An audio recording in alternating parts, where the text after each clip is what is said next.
name is Junior Dlamini, and today I'll be unpacking a few mistakes that I've picked up from candidates' attempts of the previous IAC exam that took place in January 2025. So we'll be looking specifically into the auditing paper one. So the first required here that linked to auditing was identify and discuss with reference to Vendy boys the risks of material misstatement at the assertion level. And then they gave you for balances. So you're looking at inventory balance and the PPE balance. Then you are scoped in to specific assertions being existence, completeness, and valuation. Now, as I was going through a few candidates' attempts, I realized that candidates were not writing enough. This was a 13-mark question. So at a minimum, candidates were supposed to have 13 points, but not just any points, 13 concise points addressing the assertions and answering the question. For example, let's look into the valuation of PPE.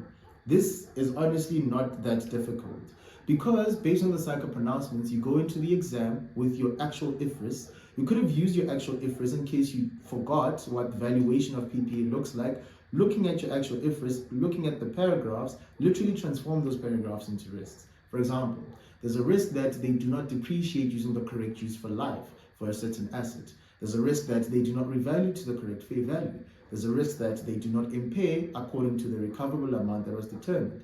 And now the moment you unpack the nuances of whatever standard that you're now dealing with, if you're looking at IFRS 13 and you're talking about fair value, there's a risk that they do not revalue correctly to the fair value. Could have mentioned that they're using the entry price instead of the exit price. When you're going to talk about things such as impairment of the inventory, we're looking at the recoverable amount, which is the higher of the fair value less cost and the value in use. There's a risk that they're using the lower of those amounts. There's a risk that they're using the incorrect cost to sell.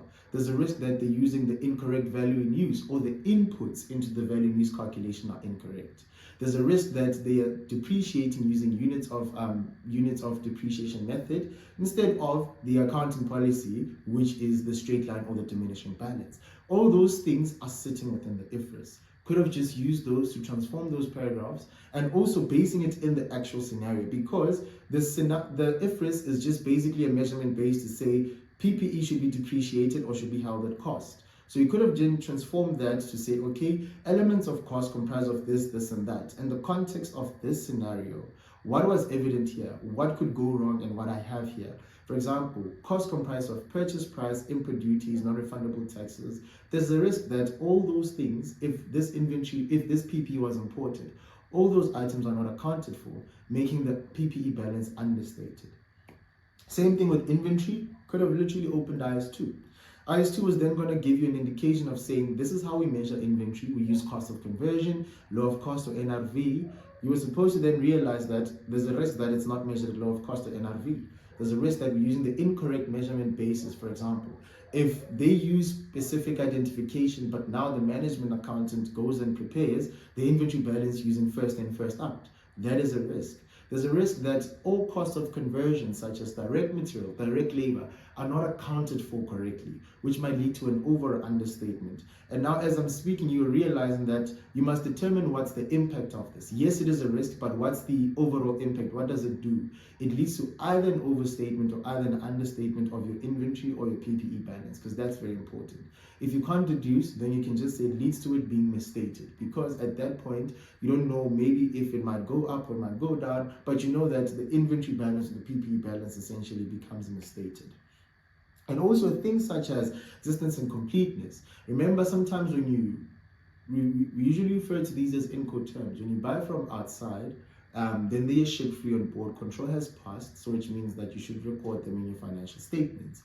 But there's a risk that certain items shipped free on board or delivered at terminal will not be accounted for in the inventory books. In the inventory balance, which might mean that the inventory balance is then understated. All of these things literally sitting within the IFRS. But also it is important to draw it back to the specific scenario that you're dealing with, which is Vendy boys in this instance. So now this candidate has 1, 2, 3, 4, 5 points for inventory and has 1, 2, 3, 4, 5, 6 points for PPE. You could have realized that you could have gotten at least 7 points for inventory alone and 7 points at least for PPE alone. As much as these points are not necessarily incorrect, they are very good, But the problem is, number one, overwriting. There are very big paragraphs that I'm realizing that the student was now writing with regards to identifying one risk, and that would waste a lot of time. Secondly, I also see that the candidate says things such as there's a risk that impairment testing are not performed and that the impairment losses would be recognized or should be loose. I don't know what they were trying to mean here, but should be loose given that PPE is very much susceptible to theft. The candidate is touching on several risks, but in one point. Candidate is supposed to say that there's a risk that impairment testing is not performed, which might lead to the asset being overstated. That's full stop. And now also there's a risk that that impairment loss is not recognized subsequently in the statement of profit or loss, because ultimately it affects what? The statement of financial position, but also that ties into the first point. And then they say PPE is very much susceptible to theft. Then what does it mean? It means that the PPE that you have on hand, it means that it is overstated because it's not impaired. But this point with regards to susceptibility of theft would have been very nice under inventory. Inventory is susceptible to theft. So therefore, if the inventory is susceptible to theft, then there's a risk that inventory becomes overstated because items that are stolen might not be written down or might not be taken down to NRV. And also, they could have realized that a lot of these points were very condensed. They condensed a lot of their points into one paragraph. So it is very important to become very clear and concise, because also there was a presentation mark. There was a communication mark and clarity of expression. So had the candidates split the points nicely, they could have generated sufficient points in which they could be able to answer this question successfully and end up passing. So with that being said, I wish you well in your preparation of your ISC exam, your June attempt. Please make sure that you use your IFRS if you feel lost and you don't know what to do, especially with regards to risk questions. And if any question requires you to discuss a substantive procedure from then, just use the risks that you have to generate the substantive for yourself.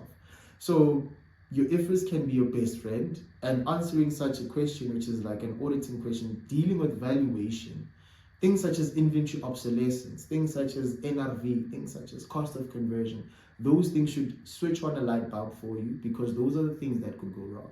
Remember, inventory obsolescence has a lot of management uncertainty because there's estimation that goes in, and now because we have estimation, it's a potential risk for the auditors, because now we need to perform more work in terms of validating that management's estimate. So literally, your IFRS could have really been your best friend in answering this question. So key takeaways: if you are lost and you don't know how to answer a risk question, you can use your IFRS. Secondly, look at the mark allocation. Do not stick to 13 points. That means at a minimum. Always go above. Have 15, 16 if you may, 17. But also remember, be clear and also determine what the overall impact is. Is it overstating or understating your inventory? Is it overstating or understating your PPE? And also be careful with the assertion that you write. Make sure that you write the correct assertion. You can't be talking about theft, then also you link it to a assertion such as valuation. So probably that should affect either its existence or completeness. So be very careful with the assertion, because you might have the perfect risk, but look at an incorrect assertion. Happy. All the best, guys, and good luck.